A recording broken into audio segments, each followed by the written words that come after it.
And good evening, everyone. This is Uchenni Joku. Welcome to the Sneaker Principle Podcast. And right now, it's Friday night. It's 10 p.m. And I'm doing this bare bones. And let's get into it. So, as usual, I start off with making sure that all the channels are on. So I'm going to go through my ritual here. So first, right here, let me see what time it is. So right now, I'm going to go ahead and, yep, YouTube is working. You heard that right there. So let's go ahead and go to Facebook and see what's going on Facebook. And I'm hoping that it's going to be a good look on Facebook. I've been lucky the past couple of times. And you know what? Bump that. No more talking about luck. This is just going to be a reality. And here we are. Facebook is looking amazing. So now we can go to LinkedIn. What's popping on LinkedIn? Let's see. Okay, and yes, I see LinkedIn. Let me go ahead and join in there. Make sure you can hear that too. So LinkedIn is popping. And last but not least, we're gonna go straight to Twitter. And no, that's not Twitter. Oh, let me refresh. That was an old the last episode. And I'm looking right now. And bam, we're on Twitter. Awesome. And make sure my phone is going well. And this evening is going to be a very special evening because I'm probably going to get kicked off of one of these platforms because there's a short video I want to show, but I could not figure out whether or not it was copyright or if it was a free and a fair use video. But it's interesting because it's tied into my topic this evening. So while I set up the video, first of all, let me turn my volume down on my phone because I want to play from my phone. And I'm going to also try to see if I can play the actual video itself. So let me just go ahead. My phone is working. Yes, it is working. And why is it in black and white? That's weird. Why is it in black and white? Oh, because it's clicked on black and white on the computer. We're going to go ahead and trust that. We're going to go back to my beautiful face. So here I am right now. So let me go ahead and then get into my phone. I'm going to make sure I have this video queued up. And while I'm queued up this video, I'm going to try to talk and multitask here at the same time. And that's usually a challenge for me because I'm one of those dudes who I can't walk and chew gum at the same time. It's just never been my strong suit, my skill set. But here we go, and bam, I got the videos queued up. So this evening, this is what we're going to talk about. Okay, before I even, you know what, let's just jump into it, and I'll explain myself in more detail. So a lot of you guys know that I went out and I saw Wakanda Forever last weekend. And it was interesting because I walked in there as a African American, meaning an African who's American, going in there and getting to see very strong images of culture, people of color, and of course, it's intoxicating because you don't get to see that too often. You just don't. I'm sorry. I want to go ahead and give a huge shout out to my brother Solomon. Good evening, sir. How are you doing? Thank you for joining. And so you don't get to see, like, typically, an excessive amount, an excessive amount because we need to see an excessive amount of positive images of Black folk and especially Africans. We just don't, And usually what you're seeing is poverty, you're seeing war, you're seeing self-hate, whether it's an American or it's in Africa or across the diaspora. So when I went to go see that movie, I was hyped because, again, it's the gathering of, Blackness, right? Then also, Chadwick Boseman and what he went through and his fight, fighting cancer through all of that is so inspirational, right? So I'm going to go see the movie. And of course, throughout watching the whole movie and being excited for a Marvel film, I enjoyed it. But the whole time I was watching it, there was something in the back of my mind that said something didn't feel right. but I did not pay attention to it. I literally did not pay attention to it.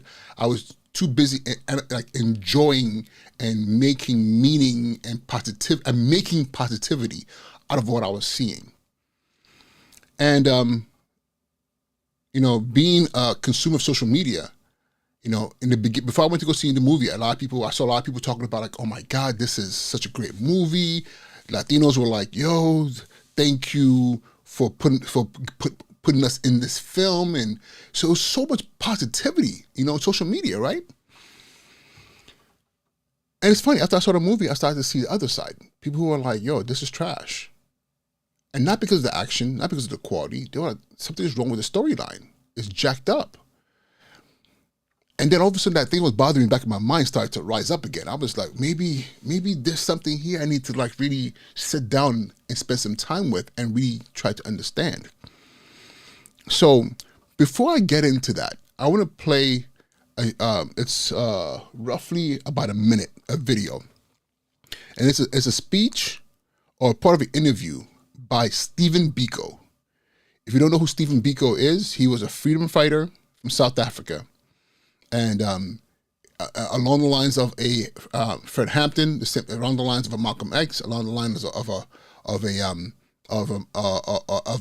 Martin Luther King, Kwame Ture, he was someone who was fighting for what was right for the people of South Africa, the Black Africans and what they were going through. And this was 60s into 70s. And I believe he was killed in police custody. I don't remember what year, but definitely in the 70s. And he was 31 years old, I believe, when this happened. And it's funny because I know of him because of the film Biko that Denzel Washington starred in playing him. I remember seeing this movie a while back, and many years ago I saw this film, but I don't remember much from it. But for some reason, his name popped into my head as I was thinking about Wakanda, and I'll tell you why. Because the accent that T'Challa speaks in. There's one thing I'm going to tell you. All the different tribes there have a different accent. And there's a couple of American actors in there, or non-African actors, and they did an incredible job at mirroring certain accents. Mbanku, not Mbanku, I'm saying his name wrong. Mbaku, yeah. The king of the gorilla tribe, right? And I have a problem with that, but still, fine. He has a very, very, to me, clear Igbo, southeastern accent that he is literally, whoever coached him feels like they were from the southeast of Nigeria. Okay, and it's funny because I also read somewhere that the Jabari tribe are mirrored after the Nigerians. I'm sorry, after the Igbo tribe. So it wasn't a far leap for me in listening to T'Challa's, and the accent sounds very South African. Which is interesting because, with that being said, Killmonger, his cousin, and Black Panther, they were both sons of South African fathers who were brothers, right?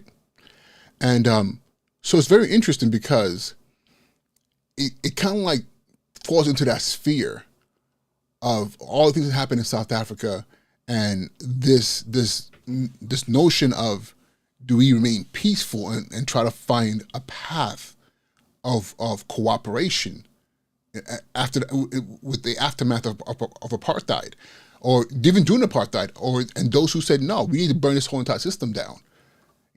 So I'm seeing all these different things, and Steve Biko came into my mind, and I was like, okay, I gotta hear his voice, but his face and name came into my mind, and I scoured all of the YouTube library, and I'll be honest with you, I didn't go anywhere else, just YouTube. Generally, I find things on YouTube, and I found almost nothing, but one interview that seems to have snippets taken out of it, but still, it was only like 2 or 3.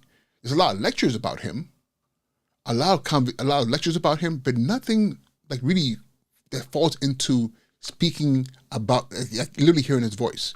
apart from these couple of snippets. And this 122-minute video, and I was like, that's too long. So I'm gonna play this.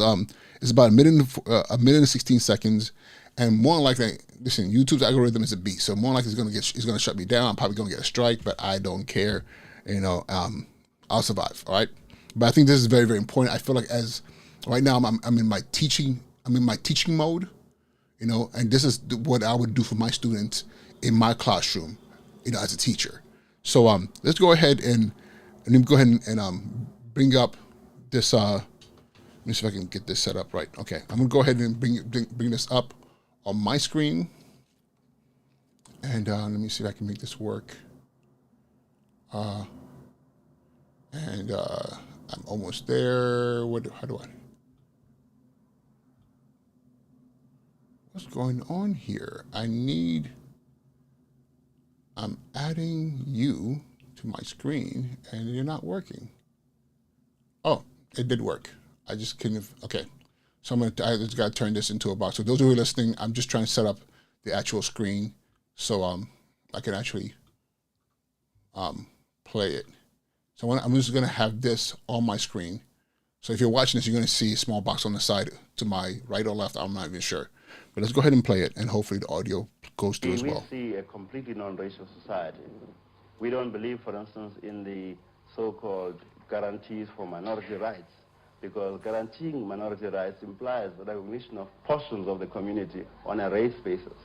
We believe that in our country there shall be no minority, there shall be no majority, there shall just be people. And those people will have the same status before the law, and they will have the same political rights before the law. So in a sense, it will be a completely non-racial egalitarian society. But will the vast number of blacks, after all their experiences, be able to live a life without giving vent to feelings of revenge, of yes, we believe it is the duty of the vanguard political movement which brings about change to educate people's outlooks. I mean, in the same way that blacks have never lived in a socialist economic system, they're going to learn to live in one. In the same way that they've always lived in a racially divided society, they've got to learn to live in a non-racial society.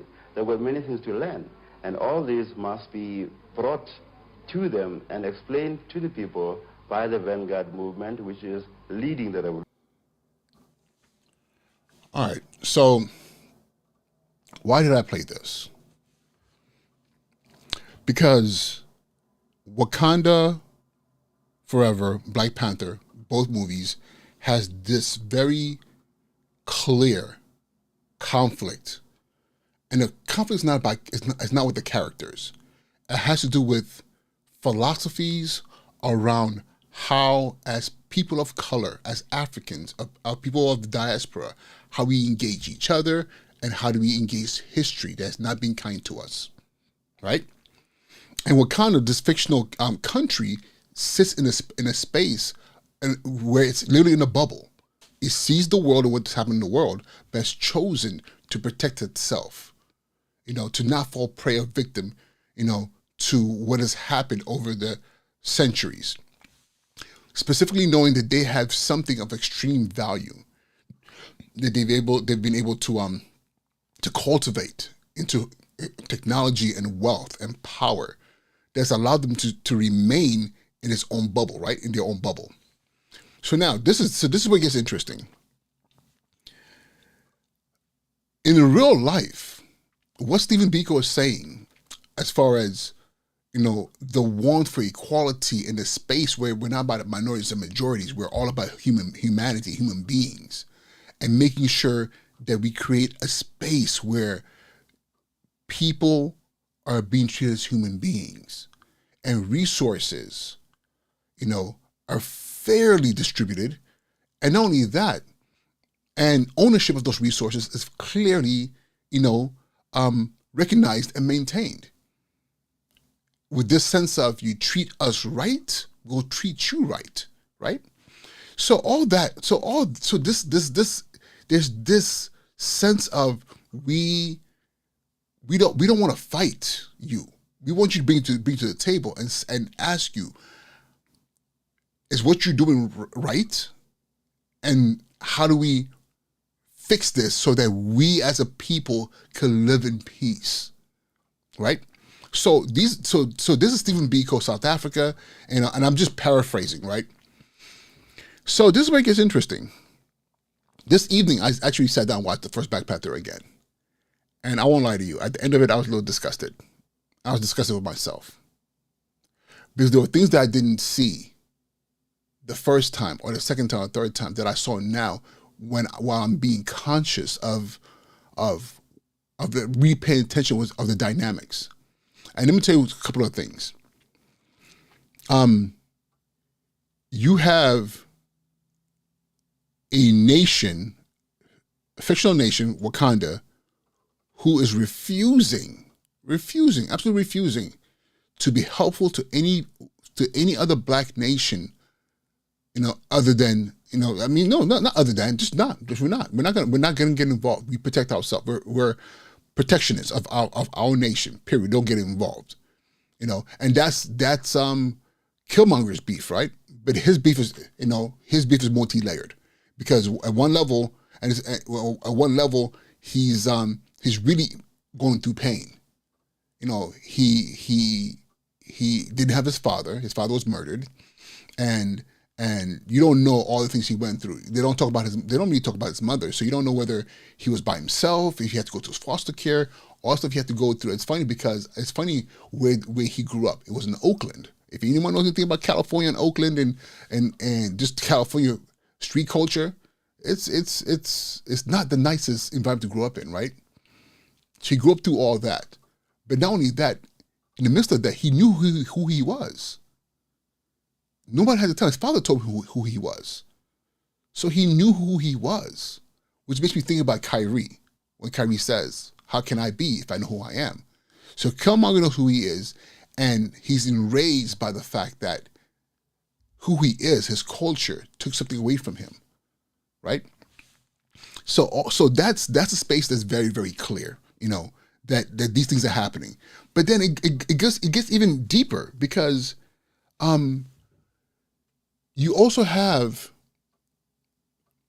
this weird beef between the Jabari tribe and T'Challa's tribe, right?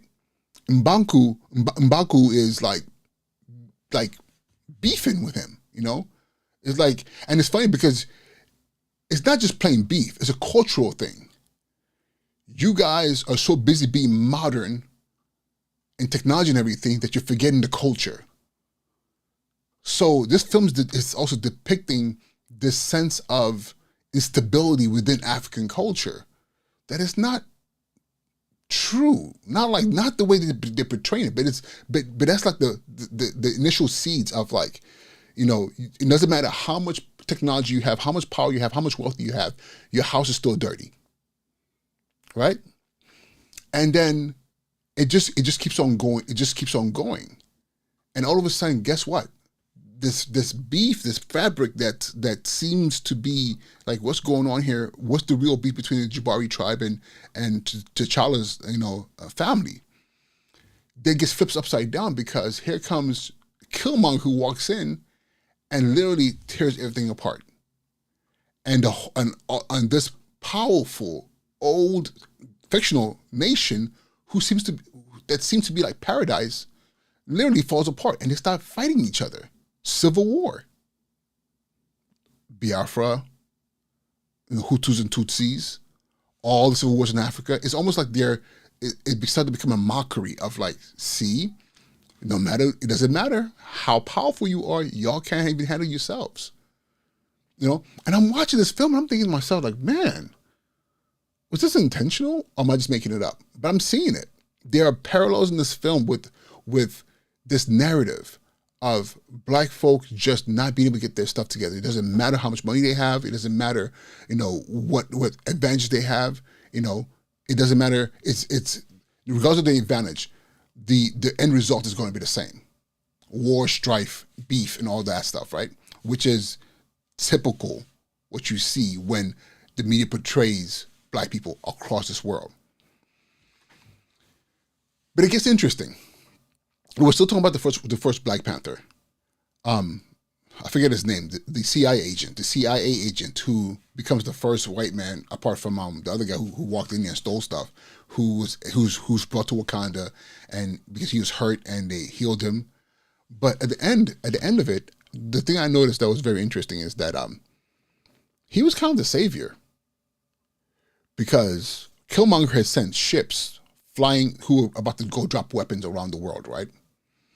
And he was tasked as the pilot who would shoot down the other planes, you know. And it seemed innocent, because I'm thinking to myself, like, okay, you know, he's a pilot and he's going to try to help in Team Wakanda, right? The thing I noticed is this, and again, this is one of those things that is interesting about Marvel, right? They don't ever really show blood. You might see somebody hurt and you might see them bleed like that. But when there's killing scenes, you don't see, like, it's not like watching a Japanese anime where you see blood splattering or realism of death. You don't see that. People just kind of get like swiped and fall down, and that's it. Like, you don't see any gore.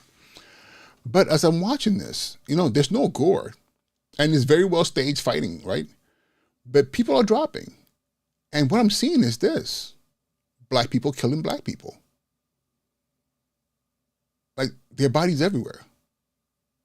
The different tribes are going at it, and they're hurting each other and they're killing each other. And this is a tribe these are people who've been behind closed doors for centuries, lived in peace, right? And that quickly, they're killing each other.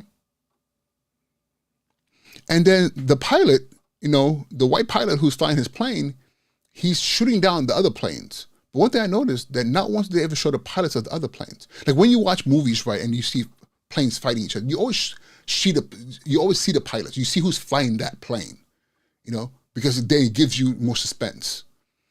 These things are flying, and no one, like, they're being flown by somebody, right?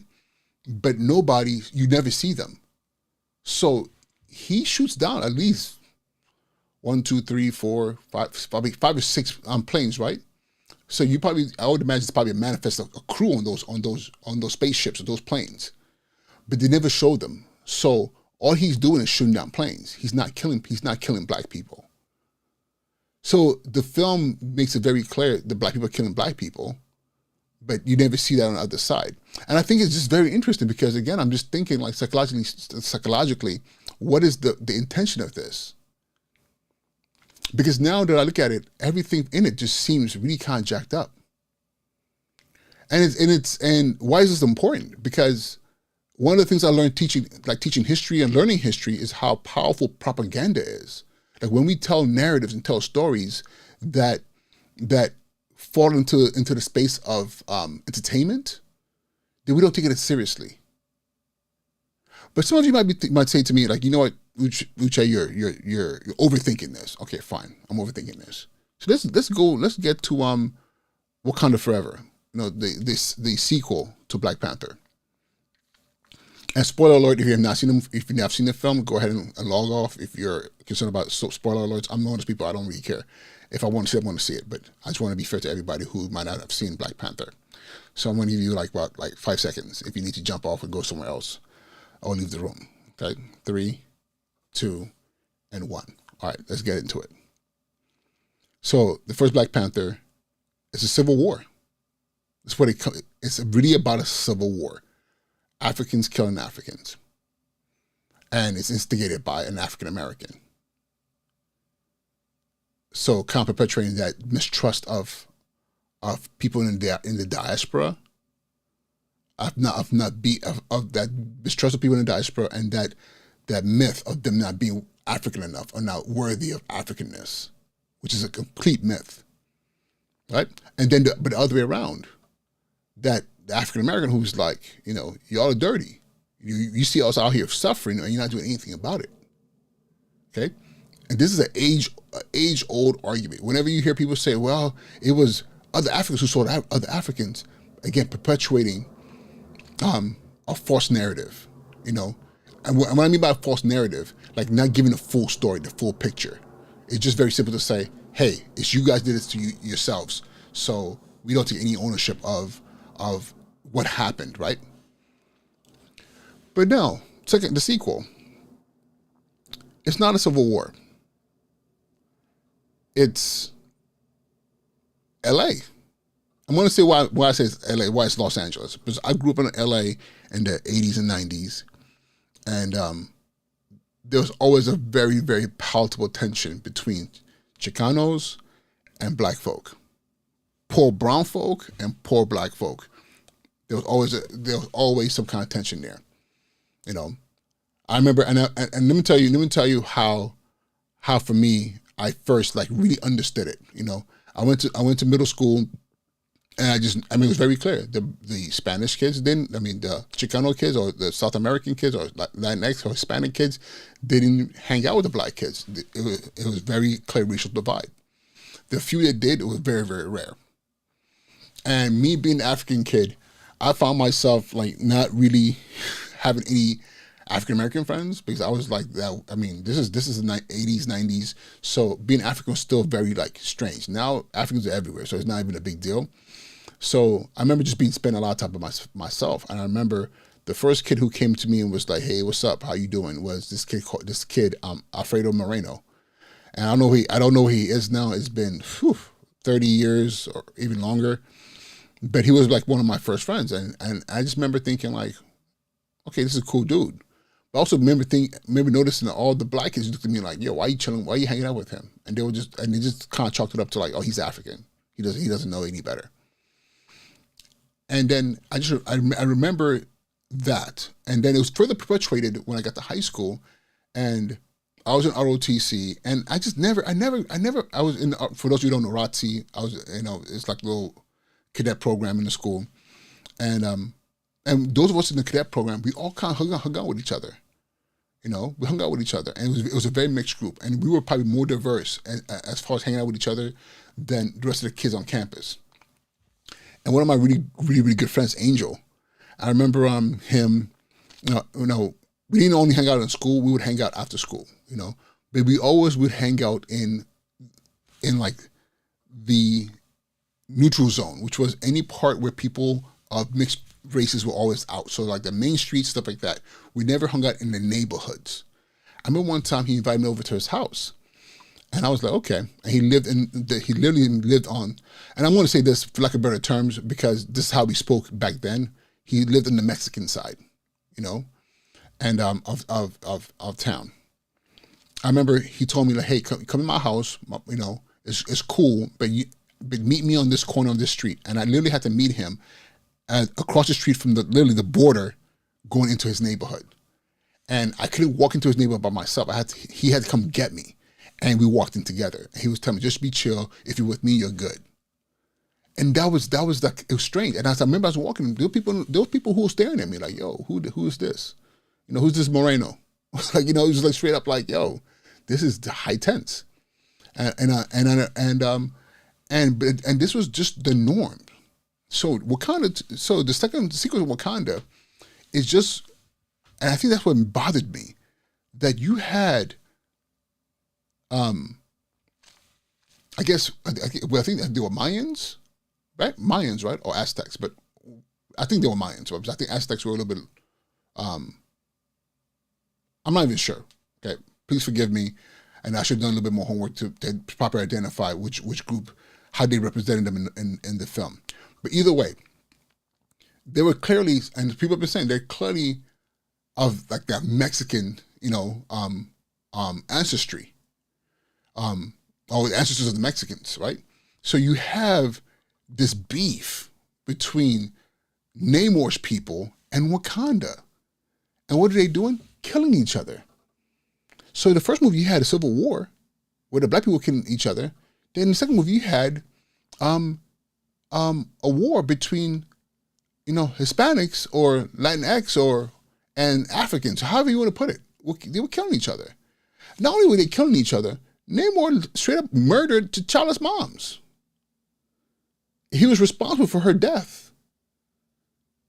Like, we're talking about deep, the kind of things that causes, like, you know, generational beef. You killed the queen of Wakanda.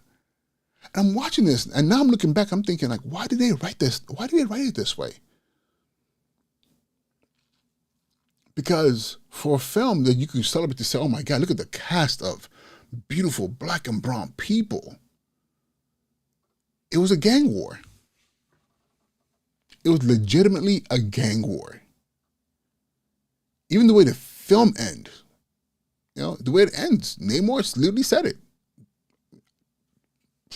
I have their trust. And it wasn't like in a good way. It was like, okay, they're the most powerful nation, above ground. We're the most powerful nation underwater, and they got it, but I have their trust, which means, I don't know what it means, but it sounds to me as if this story is for real, this beef is not over. It's just like, yo, I'm gonna become the friend, the enemy you keep closer. So I'm watching all this and I'm asking myself, what are we supposed to get out of these movies? Apart from almost 3 hours of entertainment and the feel-good hormones pumping through our bodies. But they watch the film and I'm thinking to myself, like, this is a really, really bad representation of us. Like, this is really bad. Because at the end of the sequel, yes, those feel-good moments where you're like, wow. But that's the thing. Everything is kind of like has this feel-good moments that gets your endorphins up and you're thinking, oh my God, this is such a great film. But when you put in your thinking cap and start asking yourself, what happened here? You realize, that this was more of a mockery of us.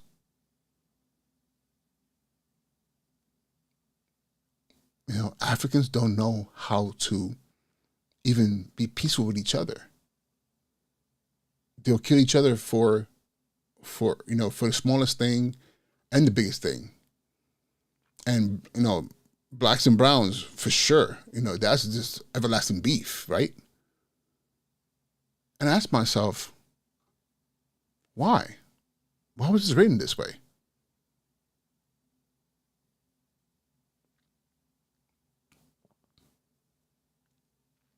In my last podcast, I talked about, I think it was the one before that, I think from last Sunday, I talked about how when you go around the world, that the poorest people you'll find are black and brown people, but the poorest are always black people. And that's something I've been battling, because it's funny, because someone can say, no, that's not necessarily true. There's a lot of black millionaires, even billionaires, right? No, they're not. No, they're not. Because the majority of the population of the planet are black and brown people. And it doesn't equate, the scales are not balanced, where you can say there's a diversity of wealth amongst black and brown people. The poorest in the world are people of color. And the darker you are, the poorer you seem to be. And it's even worse when you think about some of these nations are beyond wealthy with resources, whether it's minerals or vegetation or whatever the case may be, or oil. But then what happens is those countries don't seem to be able to build like financial stability and economic stability within their countries. And I'm talking about across, like, think about it. Name one black run or nation around this world that is a superpower, that is a Wakanda. There isn't. So now when I think about Wakanda now, I feel like, oh wow, this is like, it feels more like a mockery than it does feel like something that's supposed to empower. A film shouldn't empower you. A film should not be the source of your self-respect or your excitement of your culture. That shouldn't be the case at all. But it is. A fictional country got a lot of people hyped, including myself, and feeling really, really good. But then, you step back and you think about it and you look at it again, and at least for me, and you can't convince me otherwise, it feels so much like tongue-in-cheek, like, we're getting clowned here. We're being made fun of. And I'm not sure how to change that. Because we don't, I mean, hey, we don't own Disney. We don't own the movie houses. We don't get to tell our own stories. I mean, let me take that back. There are, in Nigeria, in Hollywood, they tell stories, but again, our stories don't get, those kinds of stories don't get to be on a big screen. It's not a $1 billion film. It's not a film that's going to be seen around the world. And think about that. A movie like Black Panther is seen around the world. That first one was seen around the world. And what people were watching were black people killing black people. The second one, again, blockbuster around the world. What you seen then? Black people and brown people killing each other.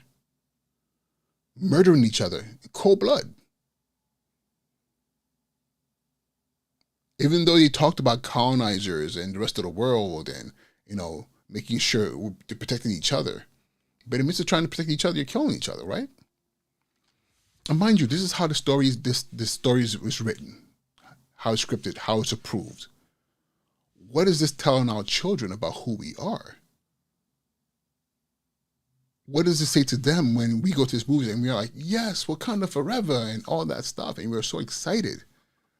But what you're praising is a film that spent more time focusing the camera on overly emphasized dysfunctionality and trauma. It's literally 2-3 hours of just pure trauma. It wasn't oh my God, we're fighting aliens. Like, it's funny, but think about it. All the other X-Men movies, they're like fighting aliens and gods and all that. Yeah, right? They're fighting aliens and gods and these beings from outer space. And, so if you kill this little lizard-looking alien, you didn't kill a human being. You killed this alien, right? Or this animal, right? Or whatever you want to call it. But I'm trying to think. Is there another Marvel film where there are no monsters? Because the closest thing to a monster in a film would be T'Challa or Black Panther. Because he's enhanced by the heart-shaped fruit or flower. That's how he gets his strength, tapping into his ancestors. But again, he's not a mutant. The power could be taken away from him. There's a antidote that will take that away from him, right? So he's a regular human being. Yes, they have weapons, but I mean, a gun is just as effective as a spear, as a vibranium spear. That's the thing that trips me out. Like, this film literally depicts human beings, black human beings killing themselves. And the second one, it just shifts over to black and brown people killing themselves. Again, doesn't matter how powerful you are. You might be the most powerful nation underwater or the most powerful nation on land, but you are incapable of making a decision that benefits everyone. So you become territorial and you fight each other. You fight for land, you fight for recognition, you fight for survival, but you're fighting each other. Even though you've both been victimized by histories of slavery, history of colonization, history of conquest, other people coming in and taking from you. So you're able to protect yourselves, build up yourselves, and you attack each other.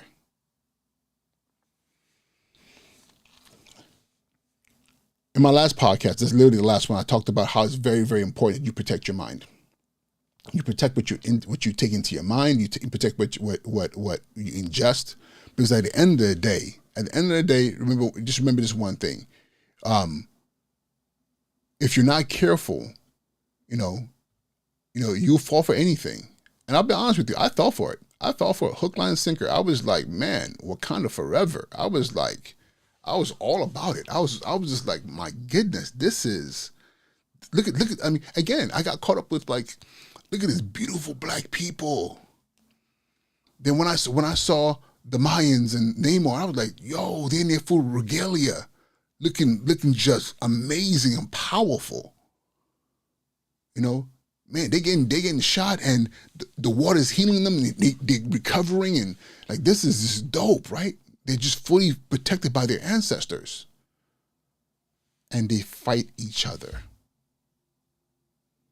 Like they're just so focused. And not only are they fighting each other, they're trying to eliminate each other. They're trying to wipe each other off the face of the earth. Straight, like going for the jugular.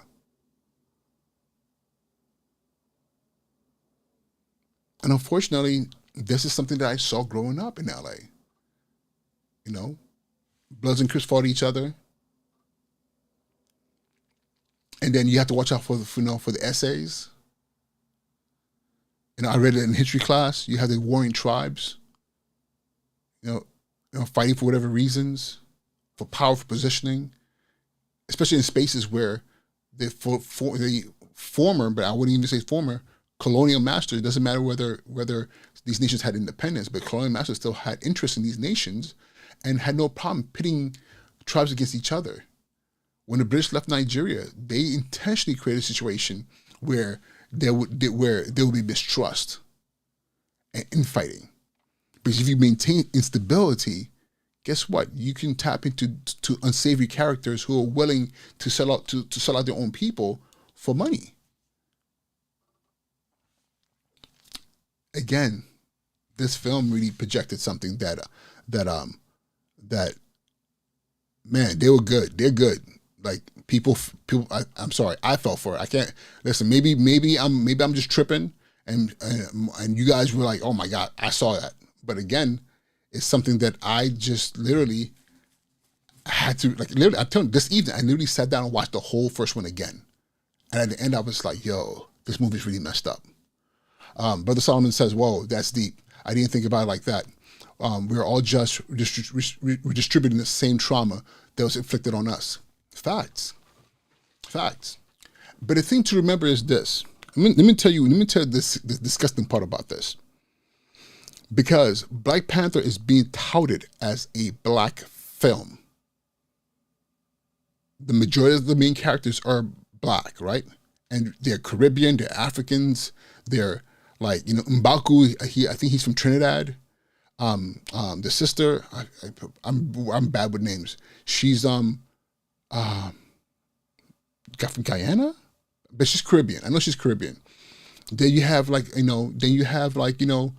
Chadwick, who's African American, and there are African people in the film as well. So it's this like this beautiful honeypot of Pan-African blackness, right? All in there. You know, and who's directing the film? A black man. So now you can say, well, guess what? And I don't know who the writer was, but whenever you watch a film and you see there's a writer, that's not true. I literally majored in film and media studies. I can tell you, films like this have a team of writers, and that team of writers make decisions collectively, right? And they make modifications on what they feel like is going to get certain attention or whatever the case may be, left or right, you know, and then the producers, you know, were they all black? You know, but at the end of the day, none of that matters, because at the end of the day, the film is intended to make profit. And make profit for who? For Disney. But not only make profit for Disney, make profit for all the investors. And for a film like that, all the big money is not coming from black folk. It's coming from very wealthy investors who want to make sure that the film, you know, doesn't create too much of a reaction that might be negative towards them, you know. So it's fun, because again, I'm the kind of person I don't want to see wars and people going after each other. But again, it's very interesting, because the way for this film to keep it insular is you make sure the characters are fighting each other. So at the end of the day, black people fighting black people and black people fighting brown people. And if they're fighting each other, they're not worrying about, you know, the descendants of the colonial masters who created the mess to begin with. So, but yeah, this is, I'm telling you, I'm going to keep saying this. If you're hearing me right now, you got to protect your mind. You got to be very, very critical of what you're consuming and not following the crowd. You know, I follow the crowd, and I'm okay with saying that. You know, I follow the crowd because I got caught up in the excitement of blackness, and that blinded me. You know, now that I look at this whole entire thing again, I wouldn't support it because, again, you're not telling a story that's fair. You're not telling a story that's truly uplifting. And think about it. At the end of the first Black Panther, what did you get out of it? What was the moral of the story? What was the moral of the story? What was the one thing we can say, hey, as Black people, man, this is the we call it the call to action. What was the call to action from the first Black Panther? What was the call to action for the second Black Panther? There was none. It was 2-3 hours, damn near 3 hours of fighting and cool effects, and you know, the Black Panther jumping around and do some cool stuff. By the end of it, at the core of it, it was numb to the reality of unity, of building together, of even giving our children, giving us a hope of what things can be like. All it did was reflect what things have always been. So Wakanda at the end of the day wasn't, you know, uplifting.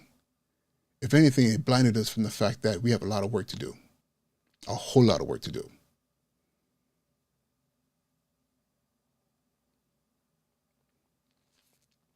I don't want to close this out by just being like, you know, doom and gloom, you know.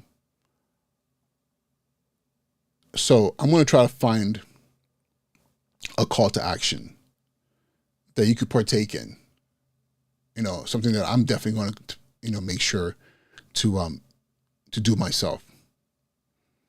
And what's touching my spirit right now is we got to study. We got to study history. You know, to me, it's funny, like Stephen Biko, and you know, what I played earlier, from his speech. This is a man who gave his life. Like, he died in police custody. He was murdered. A very prominent, it wasn't like he was just shot and they were like, oh, we don't know who it is, or somebody just walked up and shot him. No, he was in police custody and he died. You know, to the point when it happened, people were shocked. They're like, damn, it's like that? Like, he wasn't just some random dude. He was like, he was on the national stage. And they still killed him. We need to understand Stephen Biko, or his philosophy, or what he was talking about. Fred Hampton was 19 years old. Like, I think he was like 19, right? Malcolm X was not just, you know, the guy with the AK-47 peeping out the window. You know, Dr. King wasn't just a man who was like, we shall overcome. Let's hold hands at kumbaya. Because he got killed as soon as he started talking about bringing poor people together. It's one thing to ask for civil rights and for voting and all this other stuff, but when you start talking about uniting black and white and black people and Hispanics and Asians, everybody who's just poor, just like, listen, if you're poor, let's do this together. That is damn near the whole entire country. And he got killed. He was assassinated. There are patterns to this. We live in a world right now where we truly believe things are okay. Because you are able to earn a certain income or live in a certain neighborhood, and things are okay, and they're not okay.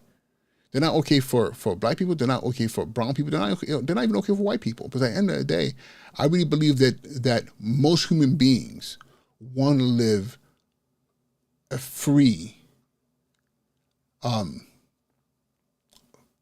fulfilling life, engaging each other in peace and building and loving on one another. I really believe that's what humanity wants to do.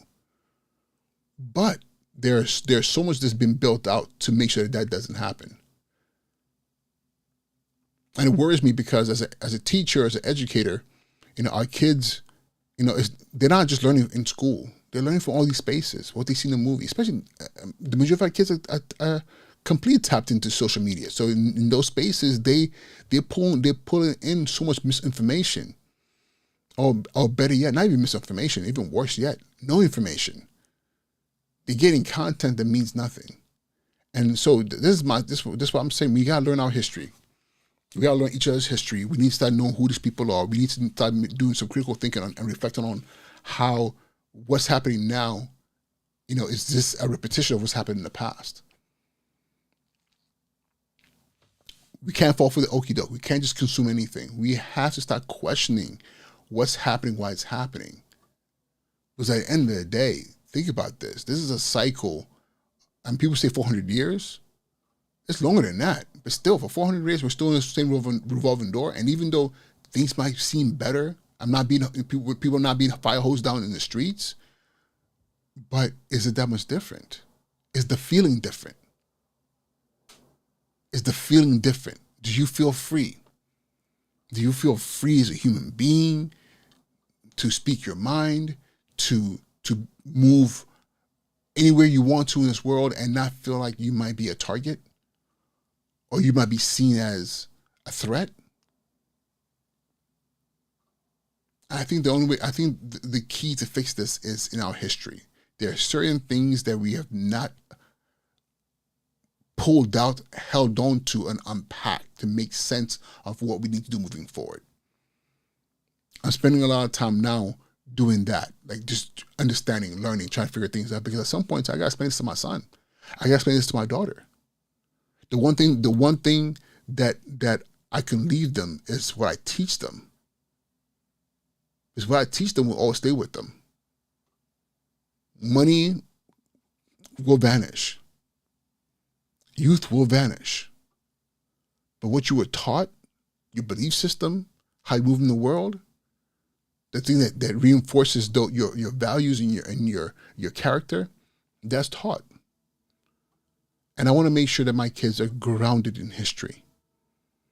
That's why, like I was in Philadelphia spending time with my uncle. Him telling me about who I am as an evil man, telling me stories. And it's funny because I can't wait to go back out there again, because it was so cool just sitting with him and just chopping it up. Our elders are very, very important. And these days we don't give them no kind of mind. We don't pay them no kind of mind. We just say they're old people. And that's not true. They are the wealth of our past, which means they hold the coal in the past that they buried for us. And if we know what it is and we can see it, when it becomes diamonds, we're going to be able to recognize it. But we can't do it without having an understanding of that timeline and who we are in that timeline. And it doesn't matter whether you're African, whether you're from Ghana, Nigeria, Gambia, Burkina Faso, Madagascar, wherever in Africa, or you're from the Caribbean, St. Lucia, St. Kitts, the Virgin Islands, Trinidad, Tobago, Jamaica, Grand Cayman. It doesn't matter where you are, or you're from South America, Brazil, Argentina, Colombia, wherever you are in the world. You need to know who you are within, even if it's only within the context of your country, regardless of what slavery did. But at the end of the day, one thing I've learned is there's a genetic spiritual connection to all of us that if we tap into, we can move the needle. We can shift, the world. But if we're too busy doing what Wakanda is telling us to do, fight each other and beef and not come to consensus and just be like, I don't like you, whatever the case may be, for whatever reason, then we'll continue to be in this space. We're going to be in this space for more and more generations, for many more generations. And that scares me. That really does scare me. I need my daughter and my son to have something better. I need every child to have something better. I need you to have something better. But it starts with us making sure that we are, doing the work. All right, ladies and gentlemen, it is 10:56, 55 actually, and I'm going to go ahead and wrap it up now. Hopefully this was helpful to someone. Do me a favor, if this is your first time here and you're like, this guy is tripping, wilding, but if any of this spoke to you, if you're replaying it, go ahead and subscribe, share, and I'll be honest with you. If you subscribe, don't subscribe, I don't really care. What I do care about if you share. If you like the message, like it. If you want to subscribe, but definitely share. Because I believe that this space here, this is our responsibility to share information. Share, build consensus, help people start to do that thing of tapping into their history and doing that work. And I appreciate all the people that create content that I've been watching and people who have been recommending books that I've been buying and reading, all from YouTube. And again, it's usually because somebody shared something with me. So I ask you to share this content with someone else. And also ask you to, another call to action, create a content yourself. Let's build a larger voice across this platform and across the world as well. So with that being said, I'm going to go ahead and wrap this up. Brother Solomon, thank you so much. You said you're Speak the Truth mentor. I appreciate you, brother.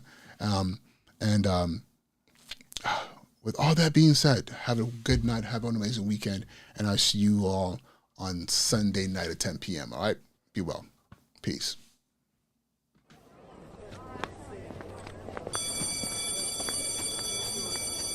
And now he's been promoted. His job, principal.